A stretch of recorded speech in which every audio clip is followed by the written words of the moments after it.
Welcome back. मैं लवकेश शाह है, आपका एक बार फिर स्वागत करता हूं आपके अपने यूट्यूब चैनल पर। आज इस वीडियो में हम आपके जो है हिंदी पैडागोजीज़ की जो वीडियोस हैं उनको कंटिन्यू करेंगे, या क्वेश्चंस हैं उन्हें कंटिन्यू करेंगे। इससे पहले भी मैंने जो है इस चैनल पर आपकी हिंदी पैडागोजीज़ की बहुत सी वीडियोस अपलोड कर रखी हैं। यदि आपने वो वीडियोस नहीं देखी है तो उन्हें जाकर जरूर देखें, क्योंकि क्वेश्चन आपके जो हिंदी पैडागोजी है और आपके जो इंग्लिश पैडागोजी है उनमें बहुत से जो कॉन्सेप्ट्स हैं, बहुत सी जो चीज़ें हैं वो बहुत सेम है, ठीक है। यदि आपने किसी एक सब्जेक्ट को मतलब अच्छे से पैडागोजी के किसी एक सब्जेक्ट को अच्छे से पढ़ा है या दोनों को ही पढ़ लिया तो अच्छी बात है। यदि आपने किसी एक को अच्छे से पढ़ा ना तो उसका ही ट्रांसलेट रूप करके आपका इंग्लिश पैडागोजी बन जाती है, या फिर इंग्लिश पैडागोजी को ही ट्रांसलेट करके हिंदी पैडागोजी आपकी बन जाती है, ठीक है। क्योंकि ये आपके बहुत से कॉन्सेप्ट इसमें सेम होते हैं। इसी तरह आपके जो है ये तो आपकी हो गई हिंदी और इंग्लिश मैथ पैडागोजी बात। आपके मैथ पैडागोजी में आपके 5 से 7 क्वेश्चन आपके कैलकुलेटिव आते हैं, मैथमेटिकल आते हैं, और जो बाकी जो क्वेश्चन बनते हैं आपके जो 20 क्वेश्चन मान लेते हैं वो बनते हैं आपके पैडागोजी से, शिक्षा शास्त्र से, कि मैथ कैसे पढ़ाया जाए, ठीक है ना। जो आपकी ईवीएस पैडागोजी है उसमें आपके 30 क्वेश्चन बनते हैं, जिसमें से आपके 5 से 7 क्वेश्चन रिपीटेड होते हैं, और जो आपके और जो क्वेश्चन बचते हैं उनमें से आपके 10 या 11 क्वेश्चन आपके पक्का जो है प्रीवियस ईयर में क्वेश्चन आए हुए होते हैं लास्ट के 3 या 4 सालों में। तो आप देखिए, हम इन्हीं क्वेश्चंस को डिस्कस कर रहे हैं ताकि जो आपको जो क्वेश्चंस हैं उनकी प्रैक्टिस आपको होती रहे। आप यदि इस चैनल पर पहली बार आए हैं तो चैनल को सब्सक्राइब कर लीजिए, और यदि वीडियो अच्छी लगती है तो वीडियो को लाइक भी कीजिए। तो चलिए स्टार्ट करते हैं अपने पहले क्वेश्चन से। इससे पहले ही मैंने इस चैनल पर जो है वीडियोस अपलोड कर रखी है, यदि आपने वो वीडियोस नहीं देखे तो उन्हें जाकर जरूर देखें। आपका पहला क्वेश्चन है, विद्यालय आने से पूर्व बच्चे के पास, अब विद्यालय आने से पूर्व बच्चे के पास क्या होता है? व्याकरण की समझ बिल्कुल नहीं होती। तो ऐसा कहना गलत है कि बच्चे के पास जो है व्याकरण की समझ बिल्कुल नहीं होती। व्याकरण की समझ होती है, लेकिन उसको खुद नहीं पता होती कि मुझे व्याकरण की समझ है। वो सेंटेंस को एक सीक्वेंस में, एक फॉर्मेट में बोलता है जो व्याकरण में यूज होते हैं। वो संज्ञा की जगह संज्ञा ही यूज करता है, और सर्वनाम की जगह सर्वनाम ही, ठीक है। तो यहाँ पर जो पहला ऑप्शन आपका जो है गलत हो गया। दूसरा ऑप्शन है, व्याकरण की पूर्ण समझ होती है। अब व्याकरण की पूरी ही समझ होती है ऐसा नहीं होता। क्या है, बच्चे ना जो है स्त्रीलिंग और पुल्लिंग करने में कन्फ्यूज हो जाते हैं कि टेबल क्या है, स्त्रीलिंग है पुल्लिंग है, दही क्या है, इन चीज़ों में। तो दूसरा ऑप्शन आपका गलत हो गया। थर्ड ऑप्शन आपका, व्याकरण की सचेत समझ नहीं होती। और व्याकरण की सचेत समझ, सचेत मतलब उसे पता है कि रूल क्या है ना। लेकिन अभी तो मैंने बताया उसको, बच्चे को यूज तो करना रहा, लेकिन उसे एक रूल नहीं पता। उस रूल ना पता होने के बोलते सचेत समझ नहीं होती, मतलब उसको जो है फॉर्मेट नहीं पता कि हम जो इंग्लिश में यदि हम लिखते हैं सब्जेक्ट प्लस वर्ब प्लस, है ना, ऑब्जेक्ट, इस तरीके से लिखते हैं हम। तो बच्चे को ये रूल नहीं पता होता कि मैं इस फॉर्मेट को फॉलो कर रहा हूँ, लेकिन उसे पता होता है कि हाँ इन शब्दों को पहले सर्वनाम या संज्ञा ही आएगा, फिर वर्ब भी आएगी, और लास्ट में ऑब्जेक्ट ही आएगा, ठीक है। तो यहाँ पर आपको जो सी ऑप्शन है वो ठीक होगा। नेक्स्ट क्वेश्चन आपका, प्राथमिक स्तर की शिक्षा मुख्यतः भाषा शिक्षा है। इस कथन का निहितार्थ यह है कि प्राथमिक स्तर की शिक्षा क्या है? भाषा शिक्षा है। इस कथन का निहितार्थ यह है कि बच्चों को केवल भाषा की ही शिक्षा दी जाए? नहीं, उनका मतलब कहने का ये नहीं है। सेकंड ऑप्शन है, बच्चों के भाषा विकास पर विशेष ध्यान दिया जाए।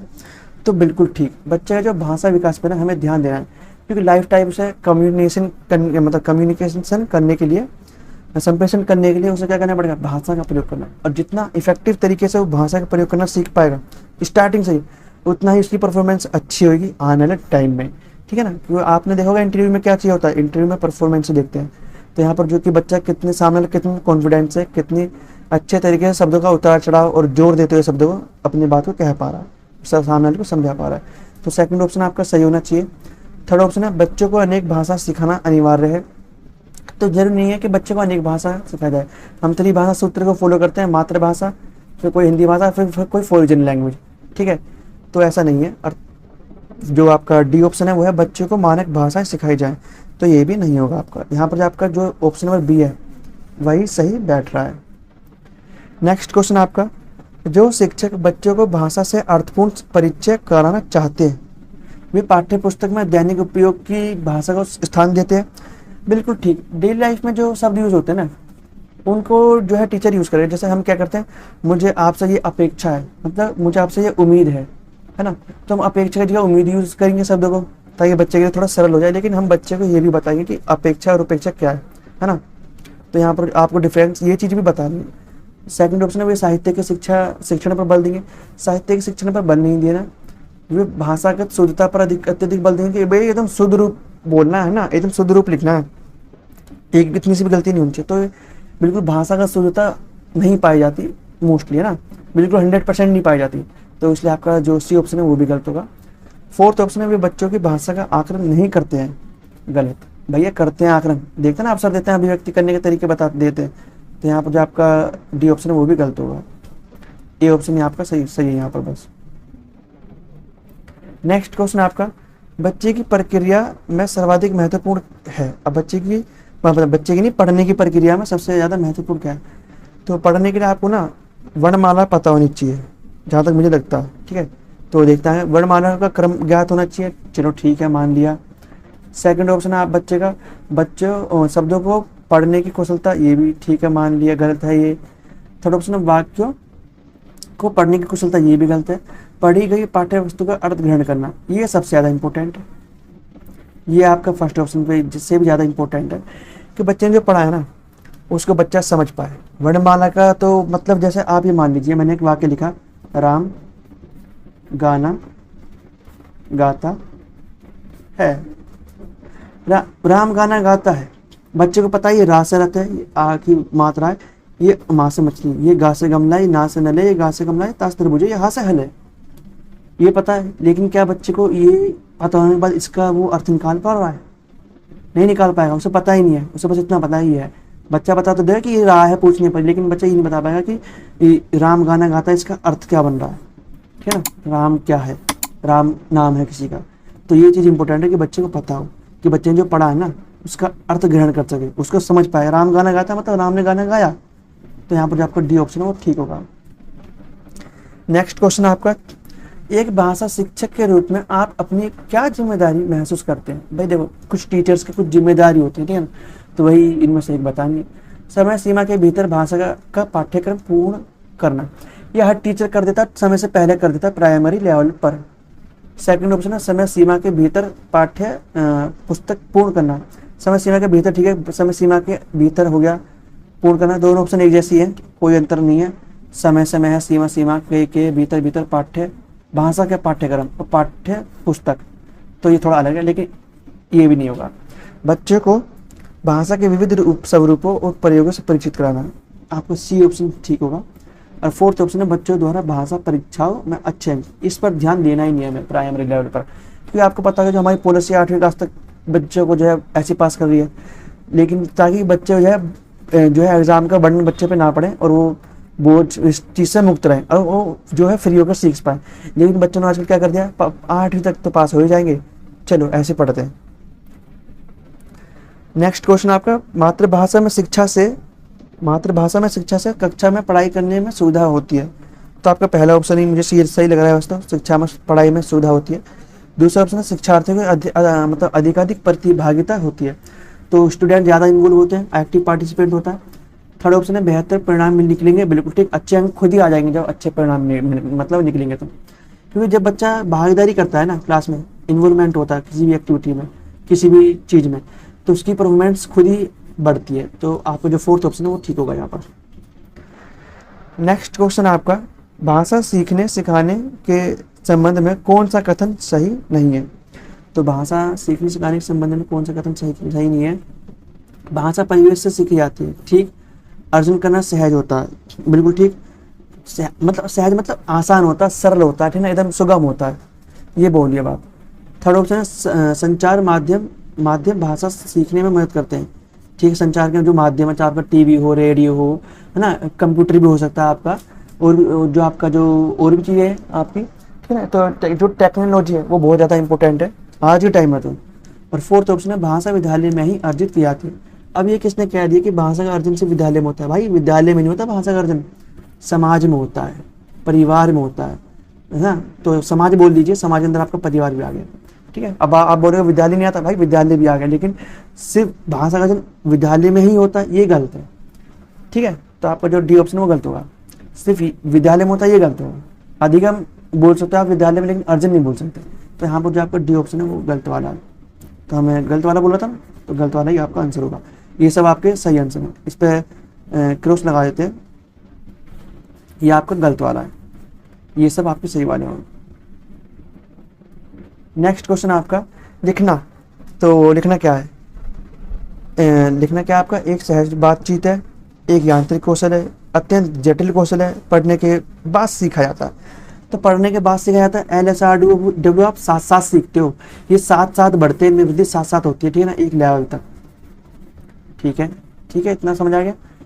अत्यंत जटिल, जटिल नहीं है भाई, ठीक है, बिल्कुल जटिल नहीं है, क्योंकि आपको सिखाना है ना, तो आप ऐसा तरीके ढूंढो कि बच्चे को जटिल लगे ही ना। यदि आप ये मानते हो जटिल है कि बच्चा सीख ही नहीं पा रहा। थर्ड ऑप्शन है एक यांत्रिक कौशल है। यांत्रिक कौशल भी नहीं है, एक तरह की बातचीत है। अब आपने पुरानी मूवीज देखी होंगी कि लेटर्स में बातचीत हो रही है भाई साहब जी। यहाँ पर लिखा हुआ लेटर पढ़ा, इसको पढ़ा, और एक हफ्ते बाद इसने इसको पढ़ने के बाद रिस्पॉन्स करा, और वो ये चिट्ठी है ये 15 दिन बाद दूसरे व्यक्ति के पास पहुंची, फिर उसने इसका रिस्पॉन्स करा, फिर इसके पास वापस आई। ठीक है, तो ये क्या है? एक तरह की बातचीत ही तो हो रही है। तो यहाँ पर जो फर्स्ट ऑप्शन है आपका वो ठीक होगा। नेक्स्ट क्वेश्चन है भाषा कौशल के संबंध में कौन सा कथन सही है? तो भाषा कौशल परस्पर अंतर संबंधित है, बिल्कुल ठीक। जब आप सुन ही नहीं पा रहे, लिसनिंग होता किससे होता है? कानों से, है ना, श्रवण, लिसनिंग श्रवण, लिसनिंग स्पीकिंग, है ना, रीडिंग, LSRW स्पीकिंग होगा, ठीक है। तो लिसनिंग और श्रवण एक हो गया। सुनना, है ना, बोलना, पढ़ना और लिखना, इस तरीके से। तो यदि किसी एक में कमी होगी ना, तो दूसरे में खुद ही अपने आप कमी हो जाएगी। तो संबंधित है, भाषा कौशल परस्पर अंतर संबंधित नहीं है यार। ये तो कौन सा कथन सही है? तो पहला ऑप्शन है आपका सही बैठ रहा है यहाँ पर, ये तो गलत हो गया। भाषा कौशल एक दूसरे पर प्रभाव डालते हैं भाई, तो ये गलत हो गया। भाषा कौशल इस तरह अनुसार सीखे जाते हैं, गलत। कि पहले स्तर पर आप ये सीखोगे, या दूसरे स्तर पर आप ये सीखोगे, तीसरे पे सीखोगे, चौथे, मतलब इनका इंटरचेंज कर सकते हो। तो ऐसा बिल्कुल भी नहीं है। तो लास्ट के 3 आपका गलत हो गया, पहला ऑप्शन ही आपका सही हो गया। नेक्स्ट क्वेश्चन आपका भाषा सीखने में बातचीत का इस रूप में सर्वाधिक महत्व है। बातचीत का इस रूप में सर्वाधिक महत्व है, इससे बच्चों का अच्छा समय व्यतीत, देखो समय व्यतीत करने के लिए नहीं है। शिक्षक और बच्चे दोनों की ही बातचीत में रस रहते हैं, तो ऐसा भी नहीं है कि बच्चे ही टीचर और स्टूडेंट दोनों बातचीत में लगे रहते हैं। थर्ड ऑप्शन है बच्चे विभिन्न उद्देश्यों के लिए भाषा का प्रयोग करना सीखते हैं। आपका थर्ड ऑप्शन बिल्कुल ठीक है कि भाई देखो, एक ही नहीं अनेक उद्देश्य होते हैं बच्चों के। अपनी अभिव्यक्ति तो सबसे ऊपर है ना, और भाषा का अपनी अभिव्यक्ति के बाद फिर दूसरों से बात करना, इंटरेक्शन करना, ये दूसरे नंबर पर आ गया। तो आपको जो सी ऑप्शन है वो ठीक होगा, फोर्थ ऑप्शन भी नहीं होगा। नेक्स्ट क्वेश्चन आपका प्राथमिक स्तर पर बच्चों की भाषा का आकलन करने में क्या सबसे कम उपयोगी है? और देखो, सबसे ज्यादा उपयोगी, सबसे कम उपयोगी, कौन सा उपयोगी नहीं है, कौन सा उपयोगी है। 4 तरह के क्वेश्चन बनते हैं आपके जो है इंग्लिश में और हिंदी पेडागोजी में। आपके इस तरह से मैथ और EVS पेडागोजी में बनते हैं। तो आपसे घुमा फिरा के पूछ रहा है क्वेश्चन, और आंसर एक ही होगा। ऑप्शन आपका नहीं, आंसर 2 होंगे। ऑप्शन पहला आपका चित्र देखकर कहानी कविता लिखना। तो ये क्या सबसे कम उपयोगी है? नहीं। चित्र देखकर हर बच्चा अपनी अभिव्यक्ति से अलग अलग कहानी की जो है व्याख्या कर देगा। तो पहला ऑप्शन तो सही है आपका, ये तो उपयोगी है। पाठ के अंत में दिए गए सवाल का जवाब देना, ये तो हर बच्चा दे देगा, और ये कब सबसे कम उपयोगी मारेगा, तो ये आपका आंसर हो जाएगा। तो इसे उपयोगी कम उपयोगी है ना, तो उस पर कम उपयोगी लगा देते हैं, सिंबल 2 कम उपयोगी। थर्ड ऑप्शन है किसी घटना का वर्णन करना, ये भी ठीक है। नानी को चिट्ठी लिखते हुए अपनी नई दोस्त के बारे में बताना, ये भी ठीक है। लेकिन ये सब तीनों तो उपयोगी है, A, C और D, लेकिन B सबसे कम उपयोगी है भाषा का आकलन करने में। क्योंकि आकलन करने से मैं का मतलब क्या कि भाषा का प्रयोग कितने अच्छे तरीके से कर पा रहा है, लेकिन इसमें पता चल पा रहा है कितने अच्छे तरीके से कर पा रहा है। बच्चे ने वो चैप्टर पढ़ा तभी तो वो अभ्यास कार्य पे पहुंचा है लास्ट में। इसका मतलब इसमें आकलन जो है ऑथेंटिक नहीं है बिल्कुल भी, इसलिए आपका जो है B ऑप्शन है वो गलत होगा। नेक्स्ट क्वेश्चन आपका पहली कक्षा की नादिरा पढ़ते हुए बार बार अटकती है, जैसे मैं अटक रहा हूँ आज। ऐसे में आप क्या करेंगे? पहला ऑप्शन आपका नादिरा को डांटेंगे कि वह सही से क्यों नहीं पढ़ती। डांटना नहीं है, इससे तो पढ़ना ही बंद कर देगी, उसे पढ़ने के लिए मना कर देंगे। पढ़ने के लिए मना नहीं करेंगे फिर उसे सिखाओगे, ये तो गलत बात है, ये तो ऐसा तो टीचर करेगा ही नहीं कभी। थर्ड ऑप्शन है उससे कहेंगे कि पहले पढ़ना सीख लो फिर कक्षा में पढ़ना, गलत, ऐसा भी नहीं कहना। और फोर्थ ऑप्शन है धैर्य से काम लेते हुए पढ़ना सीखने में उसकी मदद करना। आप उसकी छोटी छोटी हेल्प करोगे, स्कैफोल्डिंग जिसे बोलते हो आप, ठीक है।